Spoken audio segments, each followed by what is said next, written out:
ನಾನು ಶ್ರೀ ರಾವಸಾಬ್ ನಿವೃತ್ತಿ ಐಹೊಳೆ, ಅಥಣಿ ಪುರಸಭೆ ಮಾಜಿ ಅಧ್ಯಕ್ಷ, ಹಾಲಿ ಸದಸ್ಯ ಹಾಗೂ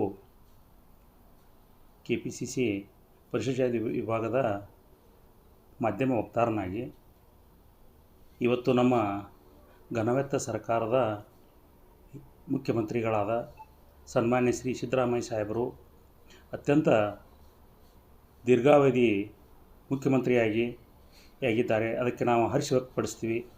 ಇವತ್ತು ದೇವರಾಜ ಅರಸರನ್ನು ಬಿಟ್ಟರೆ ಇವತ್ತು ಸಿದ್ದರಾಮಯ್ಯ ಸಾಹೇಬರು ಜನಪರ ಕಾರ್ಯಕ್ರಮಗಳನ್ನು, ಪಂಚ ಗ್ಯಾರಂಟಿ ಯೋಜನೆಗಳನ್ನು, ಅನೇಕ ನೀರಾವರಿ ಯೋಜನೆಗಳನ್ನು ಈ ನಮ್ಮ ಕರ್ನಾಟಕಕ್ಕೆ ಕೆಲಸಗಳನ್ನು ಒಳ್ಳೆಯ ರೀತಿಯಿಂದ ಮಾಡಿದ್ದಾರೆ. ಹಾಗೂ ನಮ್ಮ ಪಕ್ಷದ ಅಧ್ಯಕ್ಷರಾದ DK ಶಿವಕುಮಾರ್ ಸರು ಹಾಗೂ ನಮ್ಮ ಜಿಲ್ಲಾ ಉಸ್ತುವಾರಿ ಮಂತ್ರಿಗಳಾದ ಸತೀಶಣ್ಣ ಜಾರಕಿಹೊಳಿ ಅವರು, ನಮ್ಮ ಚಿಕ್ಕೋಡಿ ಸಂಸದರಾದಂಥ ಪ್ರಿಯಾಂಕಾ ಅಕ್ಕ ಜಾರಕಿಹೊಳಿಯವರು ಹಾಗೂ ನಮ್ಮ ಕಾಗವಾಡ ಶಾಸಕರಾದ ರಾಜಣ್ಣ ಕಾಗೆ ಅವರು ಇವತ್ತು ನಮಗೆ ಬಸವೇಶ್ವರ ಯಾತ್ ನೀರಾವರಿಯನ್ನು ಇವತ್ತು ಈ ಒಂದು ಎಲ್ಲ ಕಾಗವಾಡ ಕ್ಷೇತ್ರಕ್ಕೆ ಅನೇಕ ಯೋಜನೆಗಳನ್ನು ಕೊಟ್ಟಿದ್ದಾರೆ.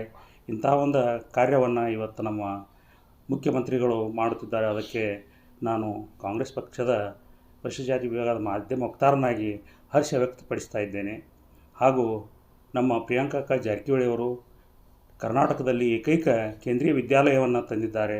ಅವರಿಗೆ ನಮ್ಮ ಅಥಣಿ ಕ್ಷೇತ್ರ ಹಾಗೂ ಕಾಗವಾಡ ಜಿಲ್ಲಾ ಈ ಒಂದು ಚಿಕ್ಕೋಡಿ ಜಿಲ್ಲೆಯ ಪರವಾಗಿ ನಾನು ಅವರಿಗೆ ಹೃತ್ಪೂರ್ವಕವಾದಂಥ ಅಭಿನಂದನೆಗಳನ್ನು ಸಲ್ಲಿಸ್ತೀನಿ.